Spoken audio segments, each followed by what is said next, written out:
5 berita terpopuler hari ini, Selasa 13 Januari 2026 di Bloomberg Technos Flash 5. Yang pertama, penyebab IHSG melemah 2%, saham Big Caps hingga konflik AS-Iran. Indeks harga saham gabungan atau IHSG mendadak berbalik arah pada perdagangan Senin siang 12 Januari 2026. IHSG ambles lebih dari 2% atau turun 204 poin ke level 8.732 setelah pagi tadi sempat menembus level 9.000. Data Bursa Efek Indonesia mencatat nilai transaksi mencapai 31,9 triliun rupiah dengan lebih dari 59 miliar saham diperdagangkan. Mayoritas saham terkoreksi dengan 436 saham melemah dan hanya 274 yang menguat. Tekanan utama datang dari saham-saham Big Caps, khususnya emiten milik Prayogo Pangestu. Saham PT RU anjlok 14%, disusul Brand yang turun 7%. Pelemahan ini juga dipengaruhi sentimen global termasuk meningkatnya tensi konflik antara Amerika Serikat dan Iran. Kedua, Goldman. Ekonomi Amerika Serikat 2026 menguat, The Fed pangkas suku bunga. Goldman Sachs memproyeksikan ekonomi Amerika Serikat akan menguat pada 2026, ditopang pemotongan pajak, kenaikan upah real, serta inflasi yang mulai mereda. Pertumbuhan ekonomi Amerika Serikat diperkirakan tetap melampaui negara maju lainnya. Dalam laporan Outlook 2026, Goldman memperkirakan The Fed kembali memangkas suku bunga 2 kali, masing-masing 25 basis point pada Juni dan September. Pertumbuhan PDB Amerika Serikat diprediksi mencapai 2,5% dengan inflasi inti melandai ke kisaran 2%. Meski pasar tenaga kerja masih penuh resiko, belanja konsumen dinilai tetap solid. Investasi bisnis diproyeksikan menjadi motor utama pertumbuhan didukung insentif pajak dan kondisi keuangan yang lebih longgar.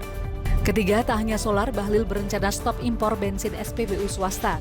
Menteri ESDM Bahlil Lahadalia berencana menyetop impor bensin oleh SPBU swasta menyusul kebijakan penghentian impor solar yang sudah berlaku sejak awal tahun ini. Bahlil menegaskan bensin RON 92 hingga RON 98 harus diproduksi di dalam negeri sejalan dengan regulasi yang berlaku sejak 2005. Beroperasinya RDMP Kilang Balikpapan menambah kapasitas produksi bensin nasional sebesar 5,8 juta kiloliter.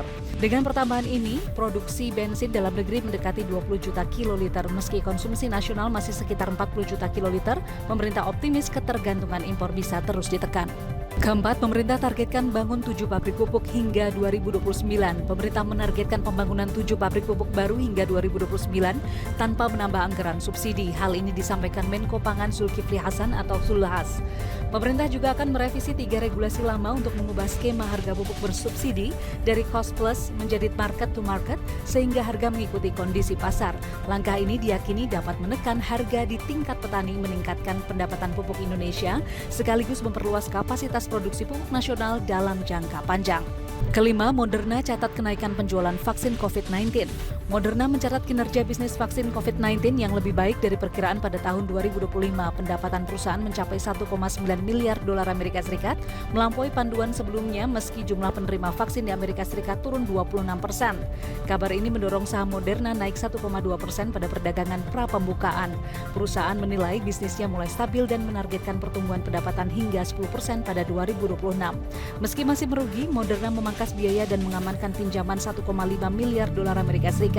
Perusahaan menargetkan impas pada 2028 dengan harapan persetujuan vaksin baru dari otoritas Amerika Serikat. Itu dia 5 berita terpopuler pilihan Bloomberg Technos hari ini. Ikuti terus update selanjutnya di www.bloombergtechnos.com.